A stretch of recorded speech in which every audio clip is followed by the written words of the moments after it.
చివరకు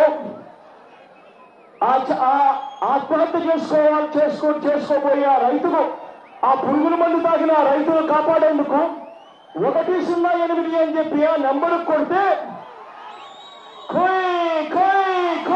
అంటూ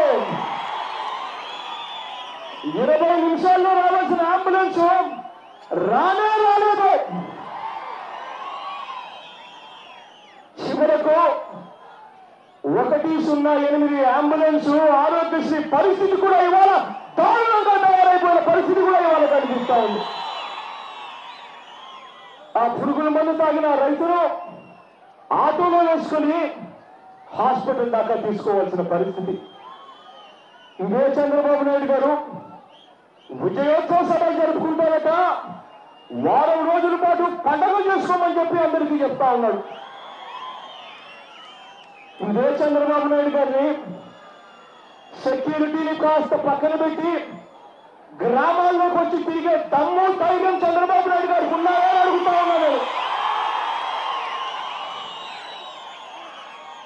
చంద్రబాబు నాయుడు గారు ముఖ్యమంత్రి అయ్యే నాటికి రాష్ట్రంలో మొత్తం వ్యవసాయ రుణాలన్నీ కలిపి దాదాపుగా 87,000 కోట్ల రూపాయల వ్యవసాయ రుణాలుంటే ఇవాళ చంద్రబాబు నాయుడు గారు పుణ్యాన ఆ వ్యవసాయ రుణాలు కలిసి మోపుడై వడ్డీ మీద వడ్డీ పడి చివరికి ఇవాళ 1,00,000 కోట్లకు దాటినాయంటే ఇది చంద్రబాబు నాయుడు గారు చలవ కాదా అని అడుగుతా ఉన్నాను నేను. రుణమాఫీ చేసేశాను అని చెప్పుకుంటున్నాడు చంద్రబాబు నాయుడు గారు. అడ్వర్టైజ్మెంట్ కూడా ఇచ్చేస్తున్నాడు. ఆ అడ్వర్టైజ్మెంట్ చూస్తే చంద్రబాబు నాయుడు గారు ఒక పక్క నవ్వుతా ఉన్నాడు, పక్కన ఇంకొక అక్క చెల్లెమ్మ ఫోటో వేశారు, ఆవిడ నవ్వుతా ఉన్నట్టు చూపించారు. నిజంగా ఆ అక్క చెల్లెమ్మ ఏ విషయంగా నవ్వుతా ఉందో తెలియదు, కానీ ఆ విషయంగా ఆ అక్క చెల్లెమ్మ నవ్వుతా ఉన్న ఆ ఫోటో మాత్రం తన రుణమాఫీకి మాత్రం నవ్వుతా ఉన్నట్టుగా తీసుకొచ్చి పెట్టుకున్నాడు. ఇవాళ చంద్రబాబు నాయుడు గారు చేసింది రైతులకు రుణాల మాఫీ కాదు, కనీసం వడ్డీ కూడా మాఫీ చేయలేదు చంద్రబాబు నాయుడు గారు. ఇవాళ ఒక్కసారి నేను మిమ్మల్ని అందరినీ అడుగుతా ఉన్నాను, 2 చేతులు పైకెత్తి చంద్రబాబు నాయుడు గారికి అర్థమయ్యే విధంగా చెప్పండి, మీ రుణాలు మాఫీ అయ్యాయా అని అడుగుతా ఉన్నాను నేను. 2 చేతులు పైకెత్తాలి, గట్టిగా చంద్రబాబు నాయుడు గారికి వినపడాలి.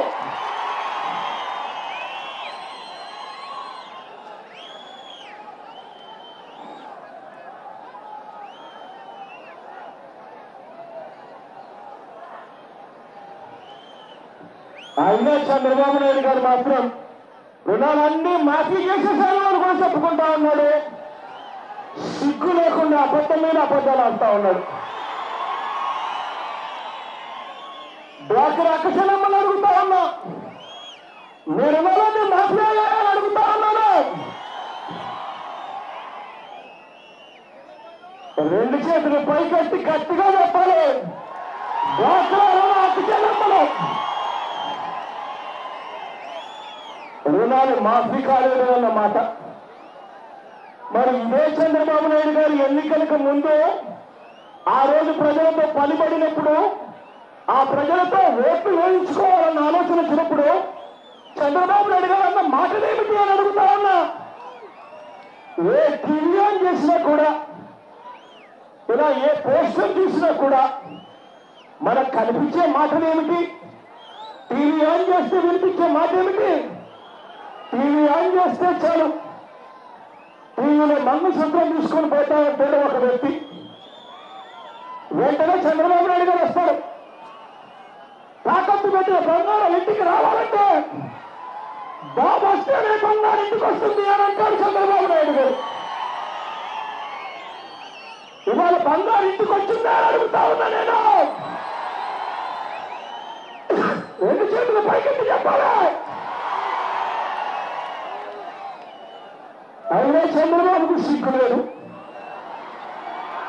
బంగారు ఇంటికి వచ్చేసింది అని అంటాడు, రైతులకు రుణాలు మాఫీ చేసేసామని అంటాడు, డ్వాక్రా చెల్లెమ్మలకు ఇచ్చేసామని అంటాడు. ఏ టీవీ ఆన్ చేసినా ఎన్నికలప్పుడు కనిపించేది ఏమిటి అంటే జాబు రావాలంటే బాబు రావాలి అనే మాట వినిపించాడు. బాబు అయితే వచ్చాడు, కానీ ఇవాళ ఉన్న జాబులన్నీ పోతా ఉన్న పరిస్థితి కనిపిస్తా ఉన్నాయి. బాబు అయితే వచ్చాడు, చివరకు ఆర్టీసీలో పనిచేస్తున్న కార్మికులు కూడా స్ట్రైకులు చేస్తా ఉన్నారు. ఇవాళ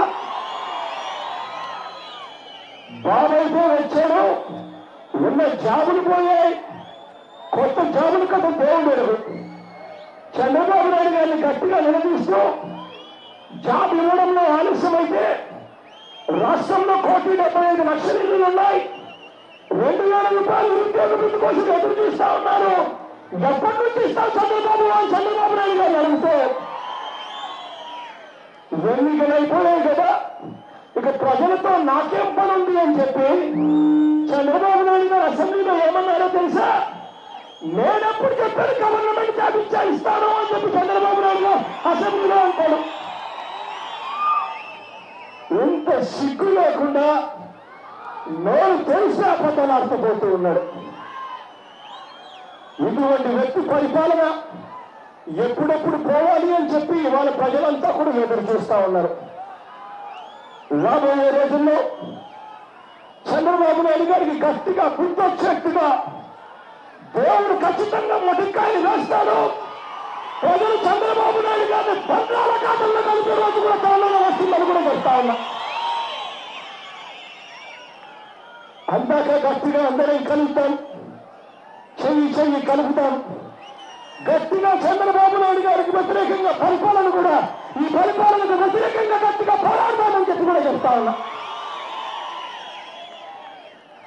ఇవాళ కూడా ఆలస్యమైనా కూడా మీరందరూ కూడా చిక్కటి చిరునవ్వుతోనే ఆత్మీయతలు పంచుతూ ఆప్యాయతలు చూపిస్తూ నారాయణ రెడ్డిని కూడా దీవించడం కోసం, వైఎస్ఆర్ కాంగ్రెస్ పార్టీని ఆశీర్వదించడం కోసం మీరంతా కూడా వచ్చినందుకు పేరు పేరున మరొకసారి మీ అందరికీ చేతులు జోడించి శిరస్సు మంచి పేరు పేరున హృదయపూర్వకంగా కృతజ్ఞతలు తెలుపుకుంటూ సెలవు తీసుకుంటున్నా.